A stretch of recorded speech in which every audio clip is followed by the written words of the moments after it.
Okay, we'll call to order this meeting of the California Unemployment Insurance Appeals Board for Wednesday, February 19th, 2020. Begin with the roll call of members. The chair is present. Vice Chair Reeves. Present. Member Eng. Present. Member Allen. Here. Please show that all members are present. Next, we move to approval of the minutes from our January 15th meeting, the last meeting. Is there a motion to approve? So moved. Moved by Member Eng. Second. Seconded by Member Allen. All in favor, please say aye. Aye. Opposed, nay. Please show the minutes of January 15th being adopted. Moving on now to the chair's report, a few items. First of all, I want to again welcome anyone who's watching and are streaming across the state. We're doing this to be more transparent, to make sure that our employees, our constituents, our various groups who may be parties to actions all have a chance to see the board acting formally.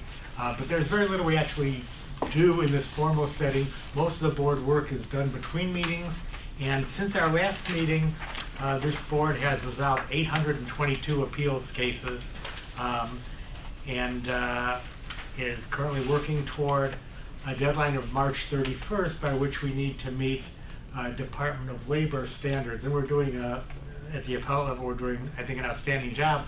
We'll hear more from presiding Judge Remke later. But just a reminder to my board colleagues that March 31st is the date when the federal government determines whether we've met timeliness in case aging goals. As a result, on March 30th, I'd ask all board members, mark your calendar, March 30th, make sure any cases that are on your caseload are finished that day, so that there shouldn't be any carryover to March 31st or April, if it's at all possible. Okay, and the same would go, of course, for our ALJs in the field. It's a critical deadline date, and it's basically all hands on deck between now and then to make sure that we do meet our timeliness and case aging goals. We do have some new ALJs who are on board now who are helping to meet those goals, and that's a really good thing. We may hear more about that later in the meeting.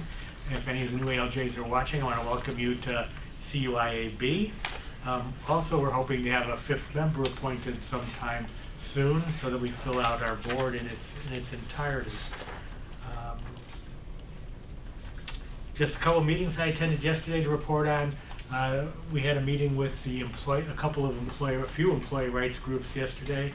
And Elena may tell you more about that, our executive director. It was several of our senior leadership folks met with a group of advocates for employees, and I joined the meeting for the beginning. And then I went on to the Labor Secretary's monthly meeting where the Labor Secretary discussed a little bit about the budget, and the budget is looking favorable at this point, very favorable in terms of California's revenue, and also a little bit about the state of the state address today that Governor Newsom has already given, where he really stressed homelessness and what the state can do to try to combat homelessness. And that concludes my report. Mr. Chair, Yes. if I could just Please. also note, or perhaps you might add an addendum, that our chair was recently included in a very highly regarded publication spread throughout California about the legislative and lobbying process. I believe you're the only current or former elected official to be included there. Just wanted to commend you for that. Well, thank you, It's Michael. a I appreciate reflection, that. obviously, on the board and the Unemployment Insurance Appeals Board itself, to have someone like your caliber to be included in that publication. Well, it's very nice of you to say. It's a publication on California government lobbying and advocacy that Chris McKaylee and Ray LeBeau edited, and there were a number of well-known lobbyists in town who wrote chapters, and Chris McKaylee and I worked together on a chapter from the elected officials' perspective on effective lobbying. So thanks for mentioning. Appreciate it. Now we'll move on to board member reports, and we start with my vice chair, Dan Reeves. I have no report this month. Thank you, Dan. Moving then to member Eng. I just made my report. Thank you, Michael. Michael Allen. Well, as usual, I just want to express my sincere appreciation for all levels of the organization. whether it's our management team, our AO judges, our judges out in the field, our support staff, our IT, who I seem to need less and less of their assistance over the years, which is a good thing. But, I don't think good performance should ever be taken for granted. And I can just tell you, when I do the hearings and I listen to the actual cases being heard with the kind of attention to detail and civility explained by our judges, I'm proud of this organization. So I will always, in my report, just thank all of you for what I consider a job well done. Thank you. Thank you, Michael. Always a good reminder for us about the good work that's being done out in the field and by all of our folks here at the central office as well. With that, we have an opportunity now on item number 5 on our agenda for members of the public to make comment. Are there any members of the public who wish to address the board? I would, thank you. Okay, you get up to 5 minutes. You don't have to take a full 5 if you don't want to. But you have up to 5 minutes to address the board. Start out by stating your name. Shall I stand here? That'd be fine. Actually, maybe on the microphone, we can, why don't you flip that microphone that way, Michael? Or Rob's. It's always better. Thank you. Okay, and name, address, and your position here. Sure, I'm Ira Jacobowitz. I'm an ALJ2 at the Bay Area Office of Appeals. I've been with the agency for 15 years. I'm now on 50% retirement status, and so I work 50% of the time. I've just handed out a copy of my full statement and a copy of the case letter, as well as a copy of a letter from Judge Croward, who is a retired judge from the Oakland office. And I want to expand on the February 5th case letter, and I ask that my letter and the case letter and Judge Croward's letter be included in the board's minutes and the record of this meeting. The expansion is as follows. There have been 3 Bay Area judges who have pending grievances against management, and 2 lawsuits are pending against the CUIAB, all flowing from recent CUIAB actions. The number of judges in the Bay Area Office of Appeals did decrease from 12 to 3.5, as noted in the letter, but management's explanation of retirements and transfers as the reason for it, and a concentration of senior judges doesn't correctly explain or account for the exodus of judges. 2 Bay Area judges were on medical leave because management refused to accommodate medical restrictions that their doctors ordered. Management required one of those judges to travel to a field office over 2 hours from her home against doctor's orders. Another judge has been restricted to a 50% caseload on doctor's orders, but is able to perform admin duties.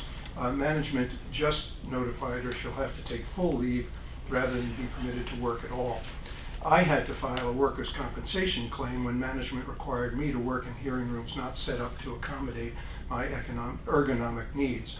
It should not escape the board's consideration that these orders came at a time when the Bay Area Office of Appeal has been conducting 2 to 3 masses a month, while at the same time CUIAB has demanded and received an increase in the number of cases judges are required to handle per week. 2 Bay Area judges transferred from CUIAB to other state agencies. Their departures were the direct result of the environment created by management. Moreover, 3 very valuable staff members left to escape the working conditions at BAOA. One of those staff members has a current workers' compensation claim from the stresses created by management. It's disingenuous to attribute those losses to an aging workforce. I'm personally offended by management using age as a way to explain the loss of competent judges who retired long before they had planned. I will be leaving the agency soon. My letter says I'm 75. That's a lie. I'm a month and a half away from being 75. But I had no thoughts to leave CUIAB before the merger of the Oakland and San Francisco offices. If I can find another job with state or otherwise, I will not stop working, but I can no longer tolerate management's oppressive behavior. After my workers' compensation claim, and rather to allow me to set up a hearing room in each facility that our field offices have, according to my medical orders, management assigned me only to Oakland and San Francisco, although occasionally I'm improperly assigned to masses in Concord. I live 13 miles from San Francisco and 22 miles from Concord. The judge who took the medical leave did so because management repeatedly assigned her to the Concord facility a 2.5 hour or 2+ hour commute each way, rather than the shorter commutes to San Francisco or Santa Rosa, which were both within her restrictions. She had just returned to work, and has been assigned to Concord for 2 days this week, even though that's still in opposition to her medical orders. Such arbitrary and retaliatory assignments led directly to the early retirement of at least 2 judges, and will lead to my leaving the agency. Our current presiding judge uses a restrictive and harsh grading standard. I don't know what time I am. You have 1 minute left. Thank you. He interprets DOL guidelines in the strictest possible fashion. I think he's flunked every single judge in our office, even though before him, many of us had never flunked. One judge who the PJ reviewed harshly, sent his case to Judge Harrison, who returned it with a higher grade. My review of a recent 88 grade on a review indicated it should have been a 97, but my case hasn't been given to a different grader. Poor grades suggest that either the PJ is out of line with other graders or the Bay Area judges need training. The agency no longer provides any training. The judges of the Bay Area Office of Appeal do not need training. We need management that considers our needs and the needs of staff to be important. We need management that does not make arbitrary rules, retaliate against us when we complain, and we need management that reasonably and promptly responds to our legitimate concerns. One more sentence or two. We work hard at our jobs and we do them Okay, well. the 5 minutes are up. If there's no objection from the board members, take another 15 seconds to finish your last sentence or two. May I? No objection? Okay, good. Thank you. We work hard at our jobs. We do them well. The results of the incessant masses should be proof enough that judges and staff are competent, dedicated, and worthy of management's respect. I urge you to investigate the issues that are raised today and by the case letter and Judge Crower's letter. Current and former Bay Area judges will cooperate with that investigation and help the board resolve the critical issues. Thank you. Thank you very much. Appreciate the comments. Are there any other members of the public who wish to address the board? Any other members of the public wish to come forward to address the board? Seeing none, we move on to item number 6, report by our Chief ALJ Executive Director, Elena Gonzalez. Good afternoon, Chair Block and board members. I wanted to just point out that this is not Jefferson Willoughby sitting to my left. Jeff has had the cold and flu, so he is on site, but banned from the board meeting at this moment, and Albert will be taking his place and making a report for IT. So I will start with the meeting that the chair alluded or mentioned was a very productive meeting. A group of, looking for my, workers' rights representatives from the National Employment Law Project, the California Rural Legal Assistance, the Legal Services of Northern California, the Center of Workers' Rights, and a staff attorney for legal aid at work, met with me, Chair Block, for a period of time, Jody Remke, Lori Kurosaka, Mark Lusam, and Ralph Hilton. What we discussed at that time, or not specific cases, but issues that might come up during hearings where they could assist their clients with being able to perform better at an unemployment hearing. We offered them some written information on, there's the booklet on how to prepare properly for a hearing that they could use for their clients. And we also discussed certain areas of concern, for example, unavailability of counsel, continuances, legal briefs submitted at hearings, interpreter issues with ALJ's conduct, certain trainings, and so on. So it was a very productive meeting. We met for about an hour and a half. We discussed all kinds of issues, and as a result of that, we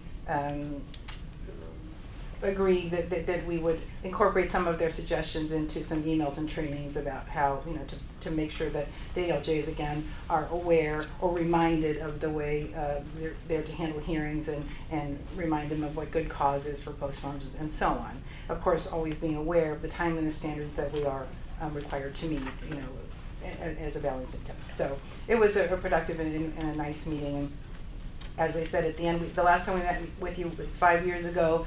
Some organizations we meet with monthly or weekly, so no news is good news from us. So that was, a nice ending, that they felt that overall that we were performing in a positive fashion for them and their clients. And we gave them contact information if they wanted to have issues with an interpreter or an ALJ, who they could contact here directly. So it was a productive meeting.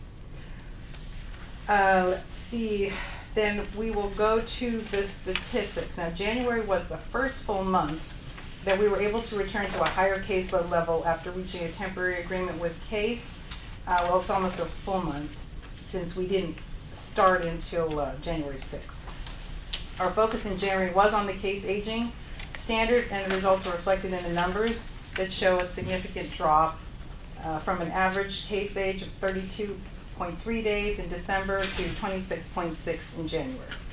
The federal standards don't allow the average age of pending cases to exceed 30 days. So at this point, moving into the end of February and March, we are in good shape for the case aging.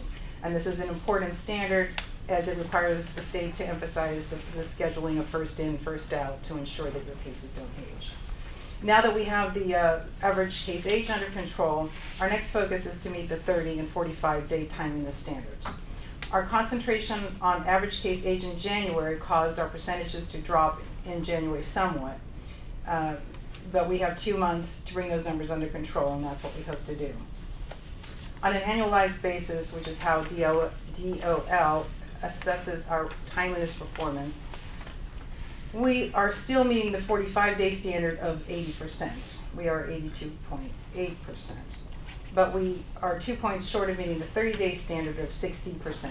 We're trying to make up for the handicap of almost 6 months of inability to assign higher caseloads to the ALJs, and it will be a horse race till the end of March 31st. And we certainly hope to make it. We've taken all the steps that we can up to this point. The presiding judges are working tirelessly themselves to do hearings and to ensure that the ALJs are assigned to the appropriate work locations to get the work performed. Let's see. I did get an updated statistic, although this report is for the January meeting. That's January meeting. I have an updated one as of today for the it is at 58.3%. So we have been increasing each week towards the 60% goal since for the last couple of weeks, and the 45-day time-ups is at 82.4%. So those are the numbers. We have every case counts. We've had vacations. Some vacations have been revoked, and we've gone through this at other board meetings, and there has been an all hands on deck, and the majority of the ALJs are understanding the need to meet the federal timeliness goals, and we have been having mass calendars in the offices because that is how we get rid of the backlog of work. Those are generally voluntary, and most of the ALJs are participating in those. So that is the numbers report. Then the last report I have is the security report, and unfortunately we did have an incident that I just actually received the report today. The incident was in early February, where a claimant during a hearing became angry and hostile, refused to leave the room. The judge called the highway patrol. By the time the highway patrol arrived, the claimant had calmed down, and the hearing had continued. And unfortunately, the actual appearance of the highway patrol caused the situation to get a little more heated again. Ultimately, the highway patrol was able to control the situation. The hearing was concluded, and the claimant left the building. There was no criminal event that had to be investigated or any further action taken on it. So the system did work. The highway patrol called, they arrived in a short period of time, so the security that we have in place was appropriately handled. That is my report. Thank you, Elena. Any questions or concerns for Chief Judge Gonzalez? Oh, I'm sorry, I have one more question. It was the ALJ1, member Eng had asked me about it. The ALJ1 recruitment is going to begin probably in the next week or so. We had to get permission from the Office of Administrative Hearings to use their ALJ1 list, as we don't have our own recruitment list at the time, and we were just given approval yesterday to use their list, and so from that we will begin the hiring of the ALJ1s. Well, thank you. That's good news. Now, questions or comments from board members? Can you kind of explain to me? I noticed that in the workload, we overall we closed 1,500 cases more than were open last month. But our overall percentages of cases closed within 30 days dropped all the way to 46.1%. And you said in your statement earlier that there's a reason for that. Can you repeat that again? I didn't quite catch that. There's somewhat of a, between the average age of a pending case and the average age, and the age of our closed cases, sometimes if you concentrate on one, then the others suffer. So as case aging is measured only on one day, it is March 31st, and on that day, they measure the percentage of cases that we have open on March 31st. And because March 31st in California is a state holiday, that's we actually have until March 30th.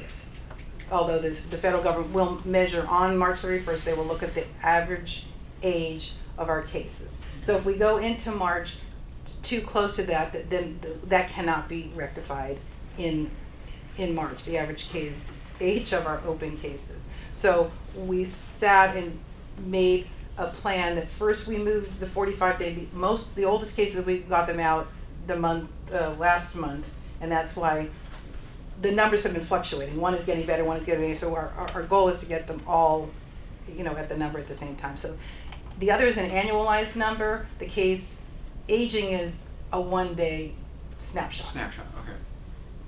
And is that what this 46.1% is, a one-day snapshot? No, the one-day the average age right now of our open cases is 26.6 days, and we have to be under 30 days. That's the age. And then on the closed cases, the 46.1 is for the month.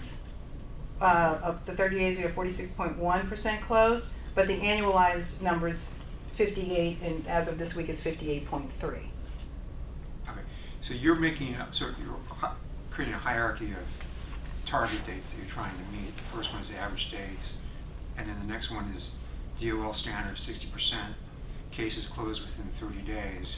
Is that right? Am I understanding this correctly? Yes, because different standards that we're trying to meet? Yes, the three different standards and the 45-day cases, we have already met that now on an annualized basis. We're at 82.8. So our last concentration is on the less than 30-day cases. So we have all the old, below the 60%. right, and we have all the old cases out. So everything we're getting in should be new. So it should be, but now when we're moving into the last period, most of those should be new, and we should get them done within 30 days. So this 46% number should significantly rise in the next yes. month? Okay. Last month I asked about Inland, the field office that had some pretty startling numbers.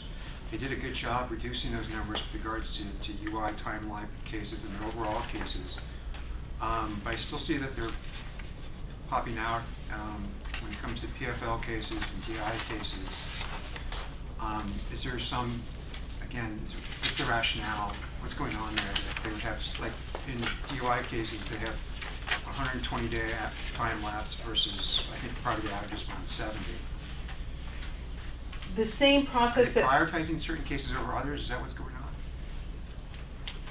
on? well, last month when we discussed a statewide workload management group, and I know each week there have been meetings to decide where to move work, and so Inland was a place that older work was moved. So Inland's numbers don't really reflect their individual office's performance. It reflects the statewide need for them to take the cases because they have more ALJs than other places. So it's not. All right, thank you for that update. Okay. Thank you, Dan. Any other questions or comments for Elena? Yeah, I'd like to make a request for the suggestions and the training materials that are coming out of the advocacy groups. Yes. So I'd ask for those materials. Okay. Okay? Yes, Thank you. certainly. And one last question.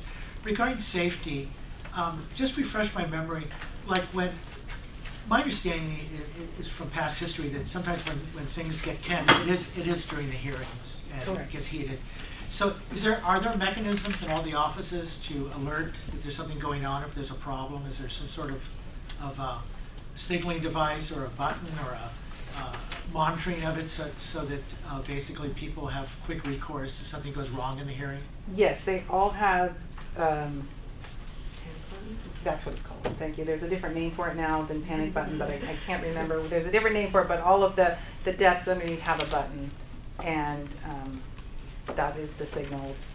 And Carl might be able to answer, but the signal goes directly to, The alarm company that notifies law enforcement, and also like in Inglewood, there's an annunciator in the PJ's office that rings that a button, an escape button, has been pushed.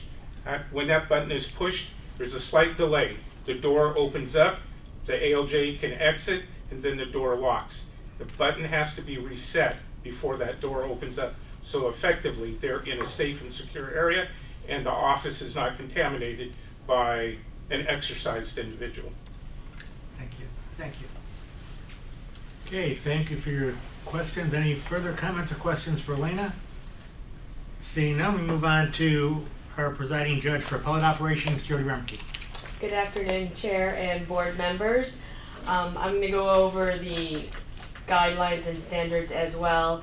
And appellate operations continues to meet all the guidelines and standards from DOL. As you can see, cases 45 days or less on the annual basis is 91.2, and 75 days or less is 98.9%.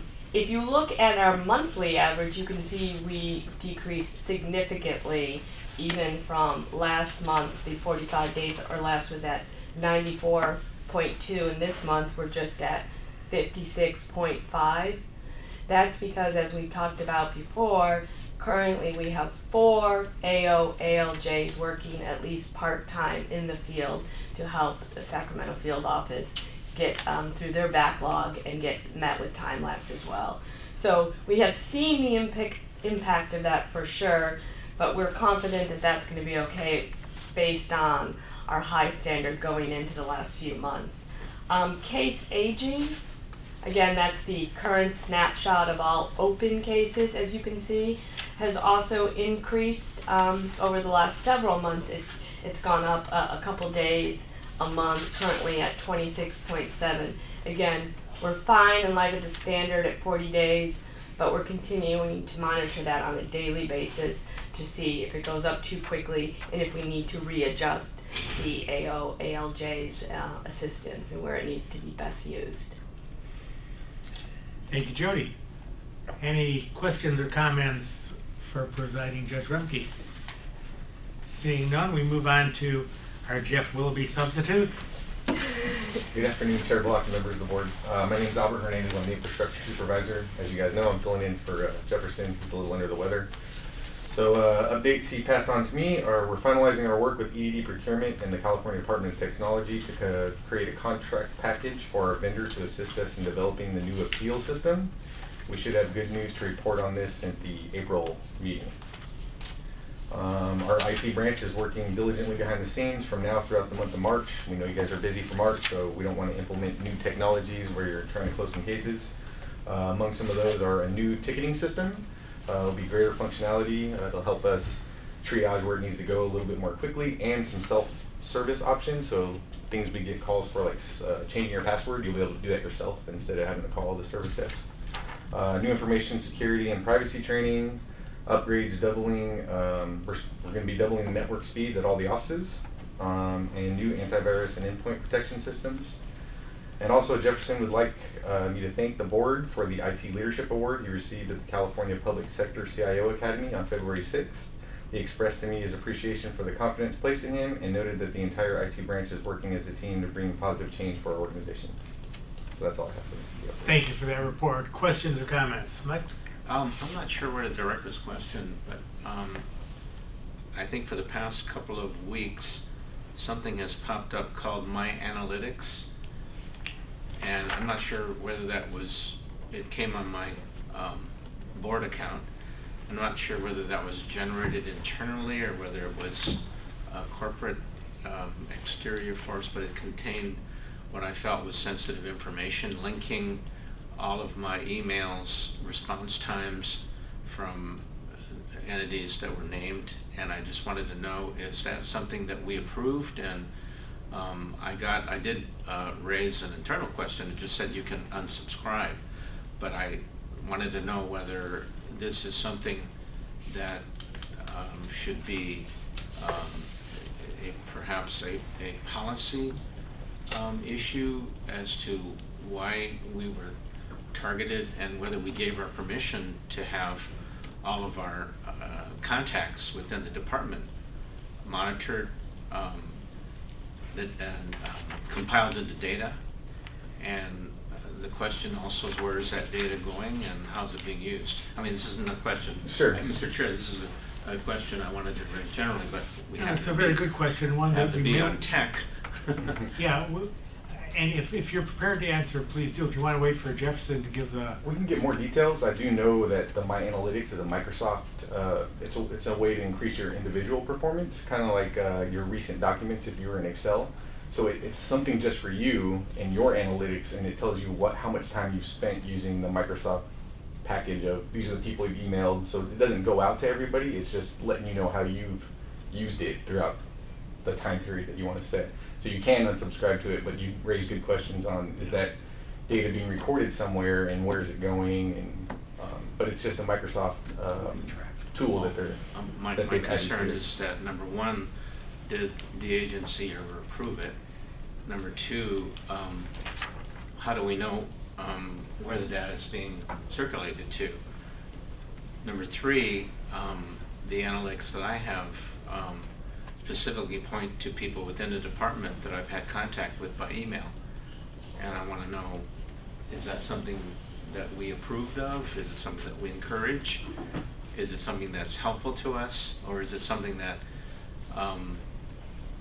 you know, like with most data companies, is something that sometimes is collected and then sold, and or is the subject of a privacy records request. So if we've gone through that vetting process as an agency or a board or as a state, then I'm perfectly fine with it. But I object to having all of my contacts indicated, and it's very specific. It says so-and-so took so many days to get back to you. So, I mean, you know, fine, that could be very innocuous.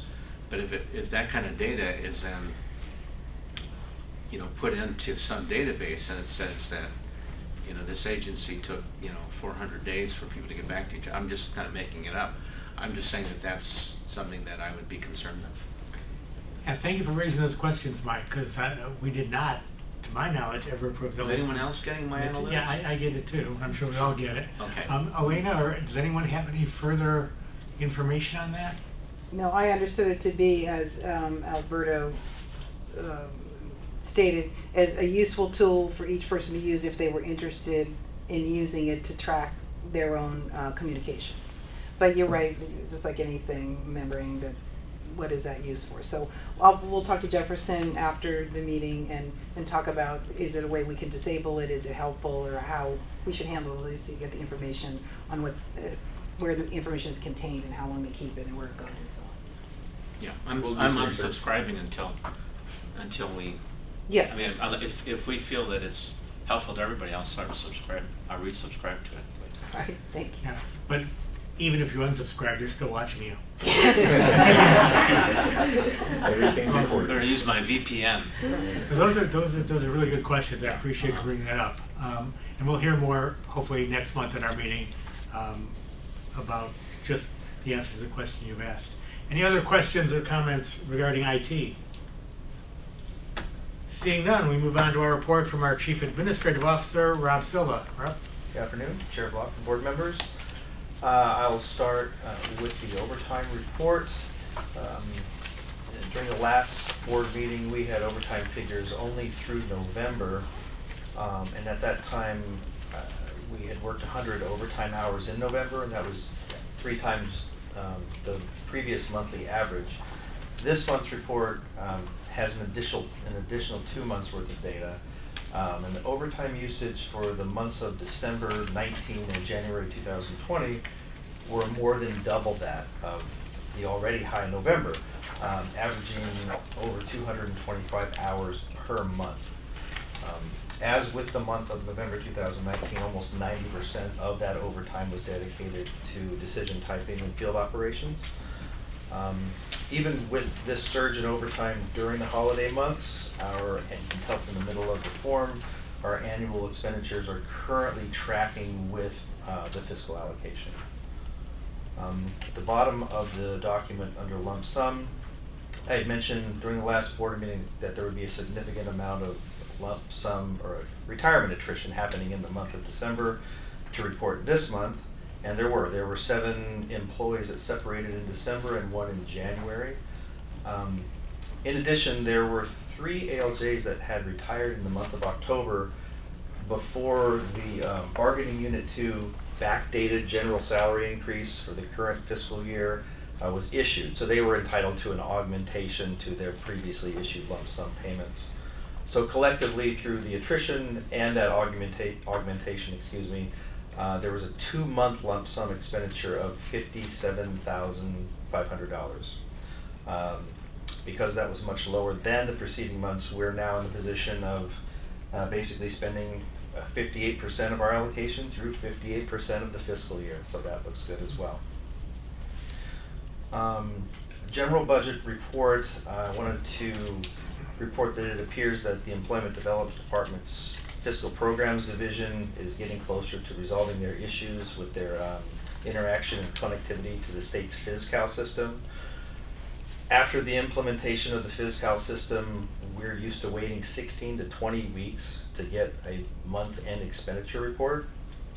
We just yesterday received the expenditure reports through November, so that's about the 11-week mark.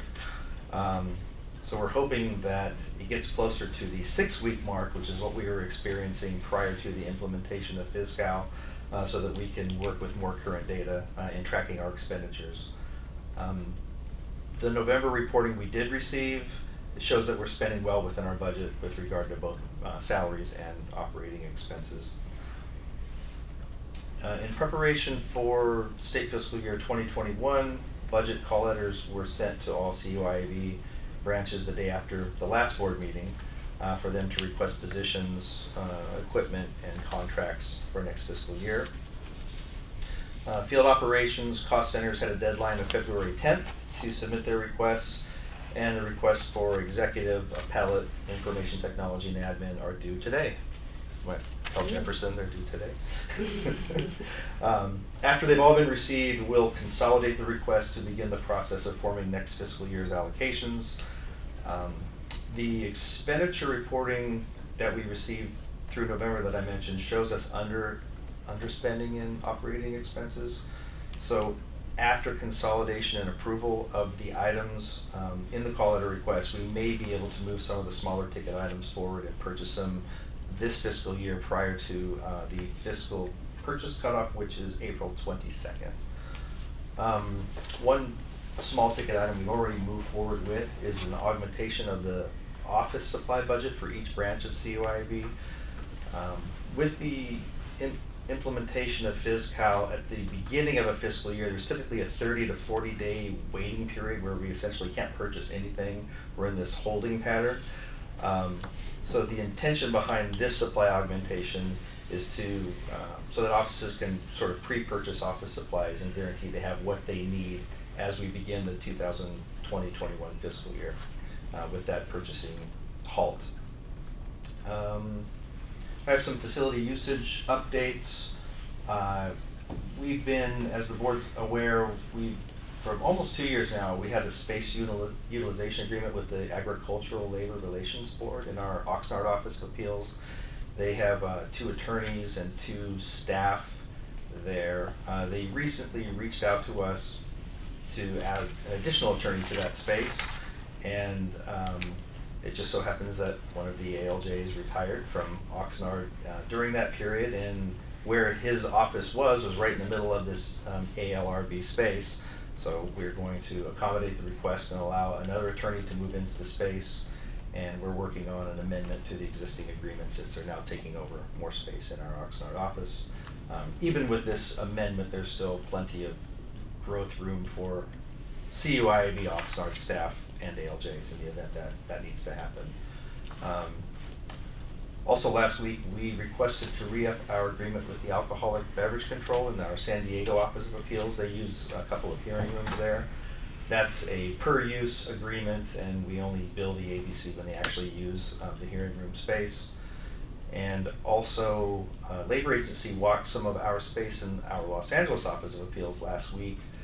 They're considering having their new assistant counsel and one other employee report there on a part-time basis. So that's just with the onset of that project.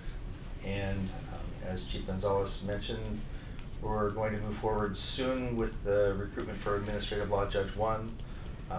We do, as a reminder, still have a reemployment list for the classification of ALJ 1, so we will send everyone on that list contact letters at the onset of that recruitment. There were many subsequent retirements after that ALJ 1 workforce reduction, so I doubt there will be very many people interested in returning from the ALJ 1 list, but we will reach out to them nonetheless. And that is my report. Thank you, Rob. Any questions or comments from Chief Administrative Officer Silva? Mike? Yeah, I just wanted to follow up the discussion. I believe that Member Reeves and I had raised the issue of the possible impact on AB5, and just reading the tax cases, the petitioner's request to, and the reclassifications that are requested from the department ruling on employee status versus an independent contractor, and number one, and then the culture appears to be a lot of pushback by certain segments of the employment and employer occupations. I know there's a meeting, I believe you've heard of it, with EDD on the budget coming up at the end of this, or next week, or till the end of February, I believe. Is that right? Well, we specifically don't plan to meet with EDD until mid to late March to discuss what, if any, impact to CUIAB there will be with the Okay, well, the BCD minutes for said next that fiscal year. CUIAB will be meeting with EDD in late February, so let's assume it's late March. Okay. I guess I have more of an overview question. I personally feel that there will be impacts. There will be a need for investigations. There will be possibly a need for more ALJs that have a certain expertise in the tax area. Just generally, do we make the ask? Are we the ones expected to do the projections and say we think we're going to need this, or do we kind of wait and see what EDD says, or do we wait to see what the governor's office says? Is there any particular role that we have to advocate for studies or projections or an increase in our budget? Yes, we do have a role.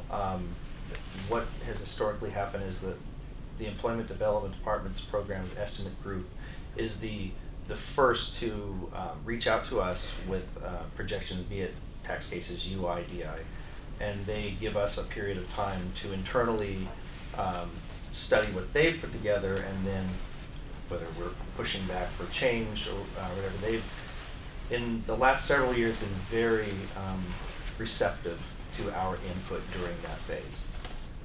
So we don't, again, we typically wait for them to come to us with how they feel our projections look, and they give us usually a few weeks to weigh in, and we come to an agreement. So we have projections then? We, as of now, I don't know if we have workload projections myself. I don't work with workload, but I So don't know. do we have, who's doing? So I guess my question is, Yeah. It's not a trick question, I just want to know, as a question of fact, who is tasked with doing the projection for something that may be as monumental that would either increase, decrease, or stay the same for our budget as opposed to AB5? So EDD does the initial projection, is my understanding. They come to us with their projection. That has not happened yet? No, we expect that in March. Okay, and at that point, then we will, Okay, so the board will know about it in March then, same time that you receive them? As long as it happens, well, I don't know if it happens prior to the next board meeting, but it's typically mid to late March when we'll start that process. And I apologize if my explanation wasn't clear, but yeah, we Okay. do wait Well, for as them long to as come we- to us As long as first. we, it doesn't have to be all of us, but as long as I think there is concern from some of us on the board about that train that's coming down the track, and I'd like to see if we have some mechanism to look at the projections and perhaps to weigh in, as you said. And thank you for reiterating that there is a role for us to play, because agencies tend to want to be conservative either way, but I think we need to be very prescribed in terms of what we would recommend. thank you, Mike. I'll just add, sometimes it's confusing how that budgetary process works with, EDD is the one that gets, whether it's the tax cases, whether it's the UI, they're the first run through. So they do all the projections, they have a projection group that determines based on changes in the law or changes in the economy or what have you, what they're projecting the workload will look like at EDD. Then they take out what percentage would be appealed and then what percentage will go to us. So, you know, they do the projections and generally will go along, with the major amount of money, yes. And where we get in is what percentage we are going to get on the appeals part of the money. So we rely on them to do the projections because they have groups that do that of where the work will initially come in at EDD. And then we're on the back end on the appeals function of the circuit Good point. cases. So. Thank you, Rena. Michael? Yeah, I just wanted to say that in the last couple of weeks, like there was a legislative analyst opinion that came out regarding AB5, because apparently there's other agencies asking about workload and impact on budget.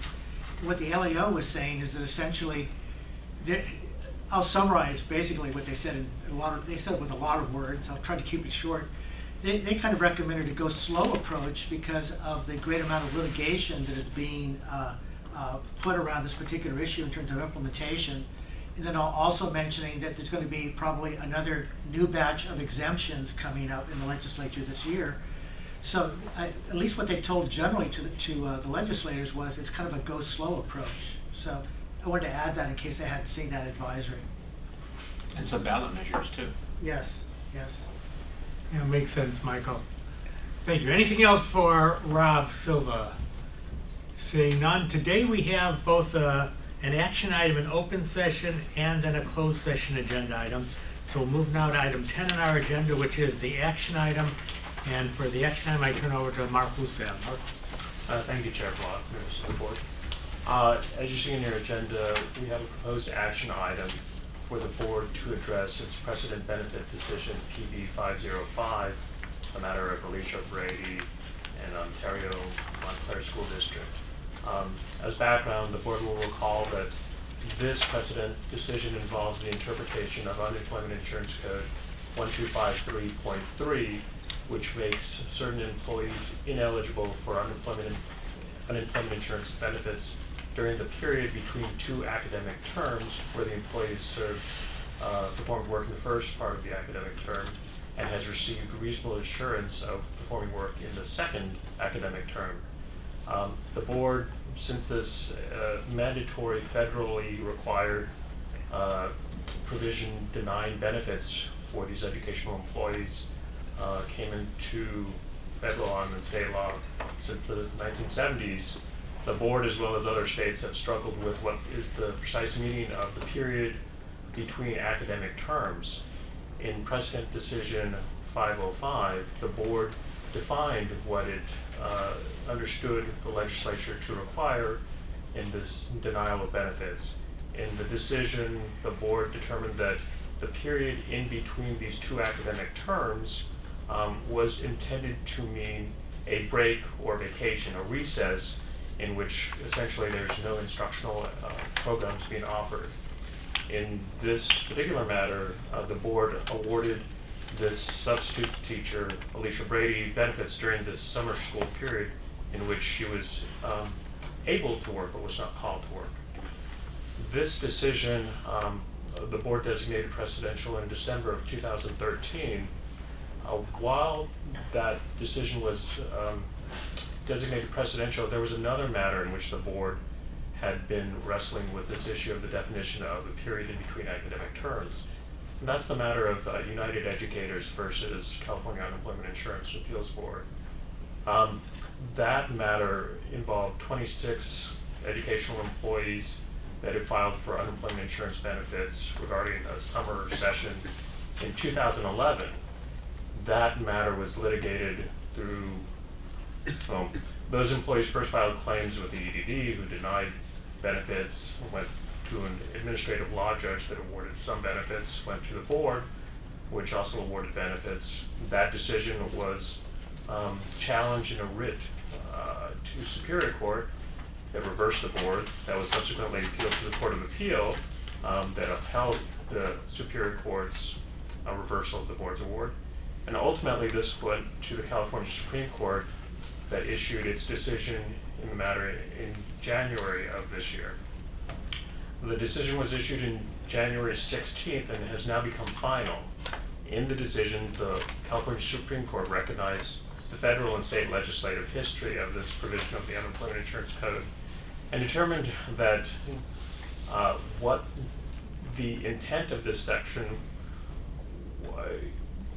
was not consistent with the board's understanding of it. What it said is the period between academic terms should be understood to be a period which is very similar, very comparable to the regular academic terms that an educational institution may offer. And it said to do this, you have to compare it with the objective characteristics of those academic terms. And it identified 4 factors with which the board and other entities can use to determine whether or not this period in between academic terms is sufficiently comparable to its regular academic terms. It said you should look at the enrollment during these periods between academic terms. You should look at staffing, you should look at the budget, and you should look at the educational offerings provided during those terms. It provided an example of situations in which educational institutions offer limited programs of remedial academic coursework or optional programs, and said that those would not qualify as an academic term and instead would be a break between academic terms. And in those break periods, you would have to deny benefits to these educational employees. In its decision, the Supreme Court disapproved the Brady decision, the presidential Brady decision, to the extent inconsistent with the guidance provided by the court. So what we offer today is the proposal for the board to rescind its precedential designation of the Brady decision, consistent with the California Supreme Court's final decision in the matter of United Educators of San Francisco. And I'm happy to address any questions.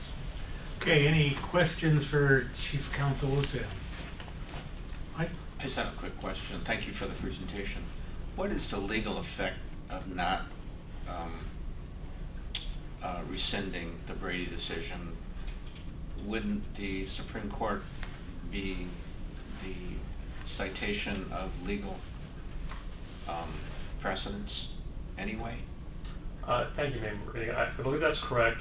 Unemployment Insurance Code, section 409.1 provides that the board shall take action with respect to any precedential decisions that have been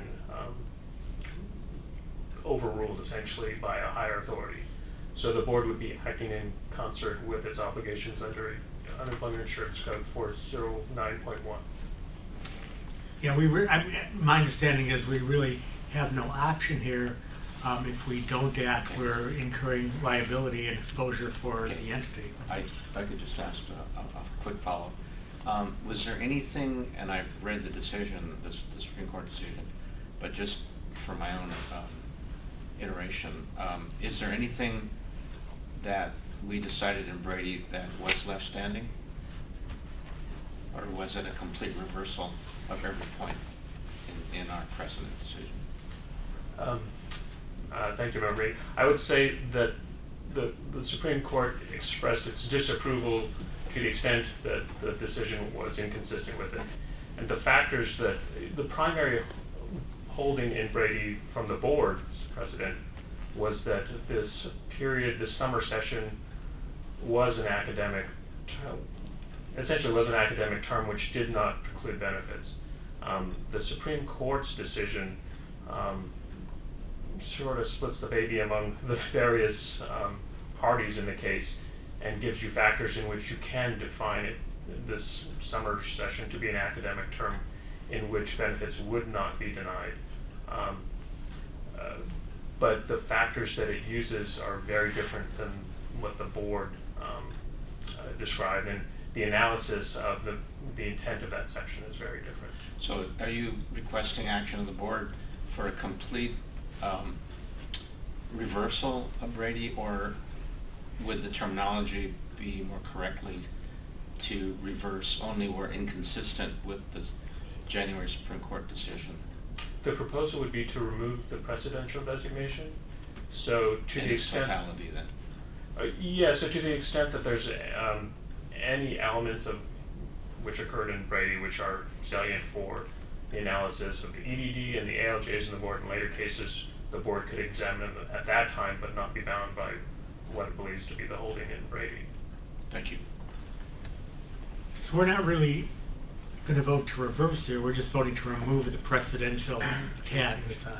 That's correct, and I understand that to be consistent with how the board has addressed most recently precedential decisions which have been subsequently overturned or disapproved by higher authorities. Dan? Well, I just, in terms of specificity, in terms of they split the baby, talking about this analysis where you could get benefits in the summer break, but almost by definition, all summer breaks are sort of skinny sessions in the sense that they might do remedial classes, they offer a scaled back version of the regular academic school year. All those situations would now be taken out of consideration for benefits, is that right? The way you described it, that's the way I'm interpreting it.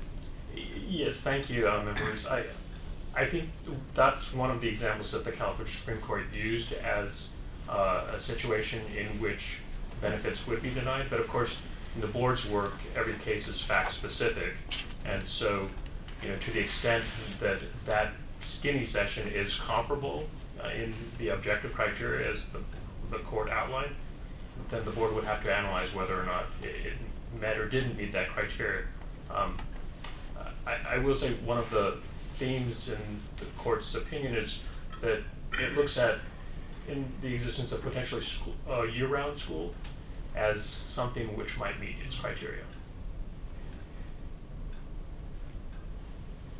So as opposed to the traditional school Right, session. but almost but just by definition, though, they don't have summer breaks. They have 2-week breaks between sessions, and they have overlapping sessions.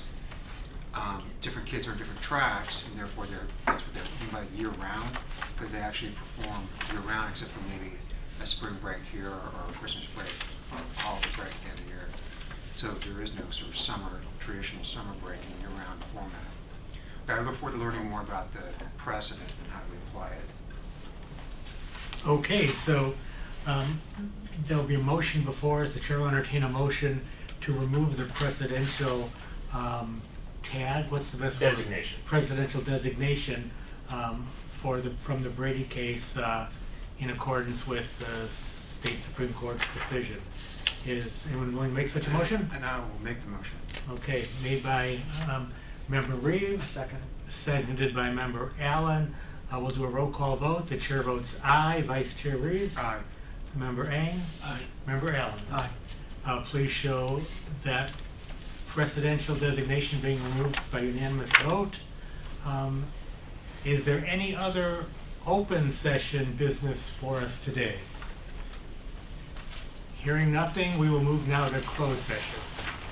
Okay, we're moving back into open session. There were no votes taken in closed session, so nothing to report out. With that, our meeting is adjourned.